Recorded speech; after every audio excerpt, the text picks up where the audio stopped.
Всем привет, друзья! Спасибо, что заглянули на мой канал. Я обещала в прошлом видео, что буду тестировать что-то из люкса, потому что в последнее время в основном нишу тестировала. И вот таким люксом стал в этот раз аромат Prada Paradox. Также в этом видео пойдет речь о аромате Erba Pura Ксержов. Все-таки не удержалась я от очередного нишевого аромата Prada Paradox. Взяла 3 мл. И что могу сказать о нем? Это аромат такой, он как собирательный образ многих люксовых ароматов. Например, его сравнивают и с Линтерди Живанши, и с Liber от Yves Saint Laurent. В общем, люди считают, что это что-то, возможно, среднее между этими ароматами. Но для меня этот аромат сразу навеял, что я почувствовала какой-то яркий жасмин, яркие белые цветы. Очень такой аромат, также сладость, вот эти какие-то ванильные, такие гурманские ноты, но они больше на подпевках, все-таки более ярко здесь выражены цветы. И по пирамиде действительно там присутствует и цветок апельсина, и нероли, и эссенция нероли, и жасмин. Также в верхних нотах еще там груша, танжерин, бергамот, какие-то фруктовые такие больше ноты, которые дают немножко кислинку. И в базе там ваниль, мускус и бензоин. Действительно, аромат очень яркий, очень такой с характером, я бы сказала. Вот я как-то в нем чувствую себя, ну, мне кажется, что он придает мне какой-то бодрости, сил, энергии, вот что-то такое вот я ощущаю, когда его на себя наношу. Да, уже как бы серой мышкой себя в нем не чувствуешь, а чувствуешь себя какой-то яркой личностью. Вот такие какие-то у меня фантазии, не знаю. Либры я когда-то нюхала аромат. Да, действительно, мне кажется, что-то есть там похожее. Но там лаванда и, видимо, тоже белоцветочный аромат. Поэтому есть сходство. Линтерди нюхала, но уже не помню, не могу сказать. Но очень мне понравился этот аромат, даже если он вторичен, даже если это уже не что-то новое, но тем не менее. Все-таки вот эти цветы в сочетании со сладостью, которая оттеняет и не дает ему превратиться в какой-то просто цветочный аромат. Вот эта сладость прям добавляет ему такой вот насыщенности, громкости. Аромат действительно такой заметный, мне кажется, что в нем вы не останетесь незамеченной. Из каких-то еще похожих ароматов, вот что могу сказать. Мне показался он вначале чем-то схожим с Alien от Mugler, но все-таки Alien, он прям такой жасминовый, амбровый. А здесь все-таки немножко есть такая вот и прохладная нотка. Ну, не могу сказать, что стирального порошка, но где-то что-то такое вот немножко свежее в нем проскакивает. Есть какая-то в нем свежая нота, но нельзя его назвать прям постирочным каким-то, нет.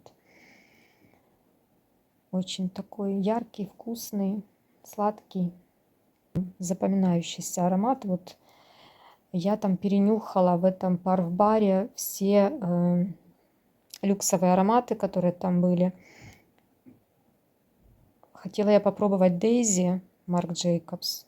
И вот, мне кажется, после того, как я понюхала этот парадокс, я потом Дейзи, я просто его не услышала. Мне вообще ничем не пахло. Потом, что еще? Мне там понравился еще Хлоя Намат. Вот это то, что я хочу себе тоже на пробу взять.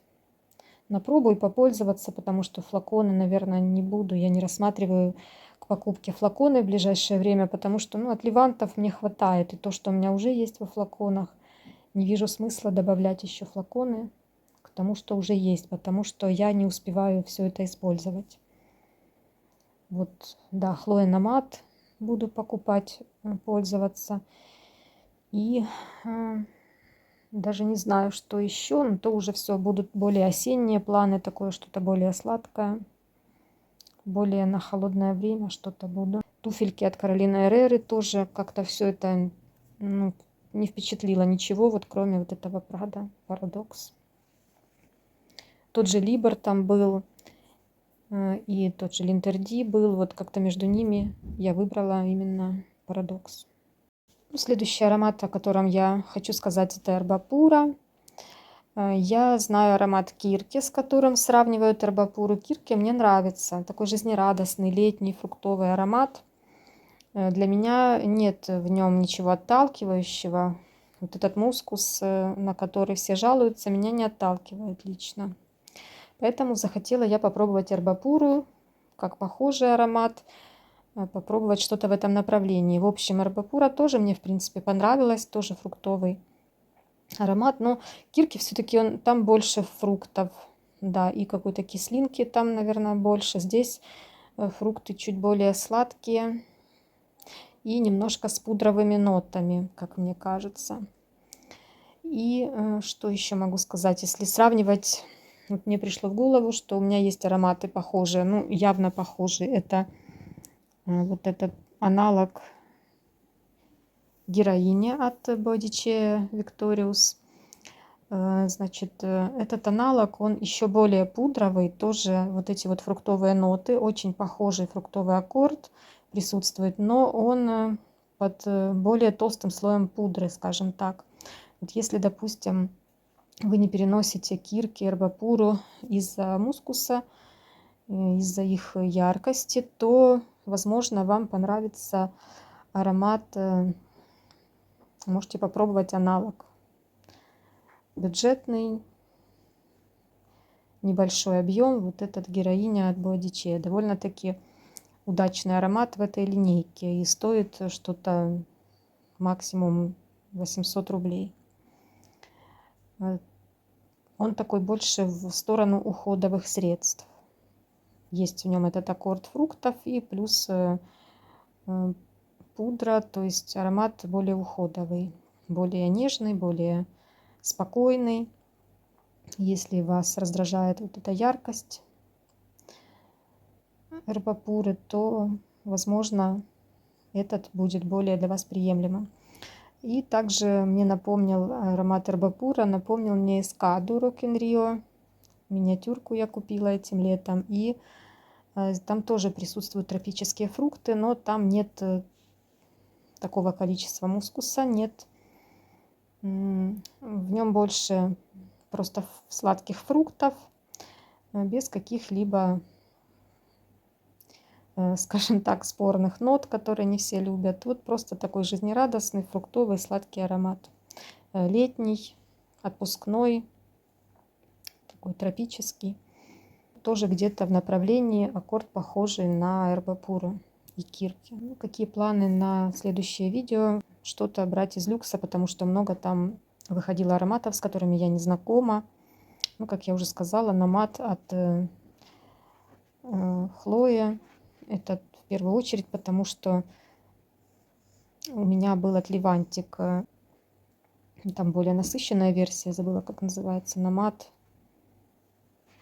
Ну, что-то типа не Intense, как-то по-другому. Ну, в общем, более насыщенная версия намада. Тоже мне понравился этот аромат. Теперь хочу я попробовать классический. Мне кажется, он более нежный такой, будет более спокойный. Возможно, что-то из Шанель удастся потестировать. То, чего я еще не знаю. На этом у меня на сегодня все. Всем удачи, хорошего настроения и пока-пока.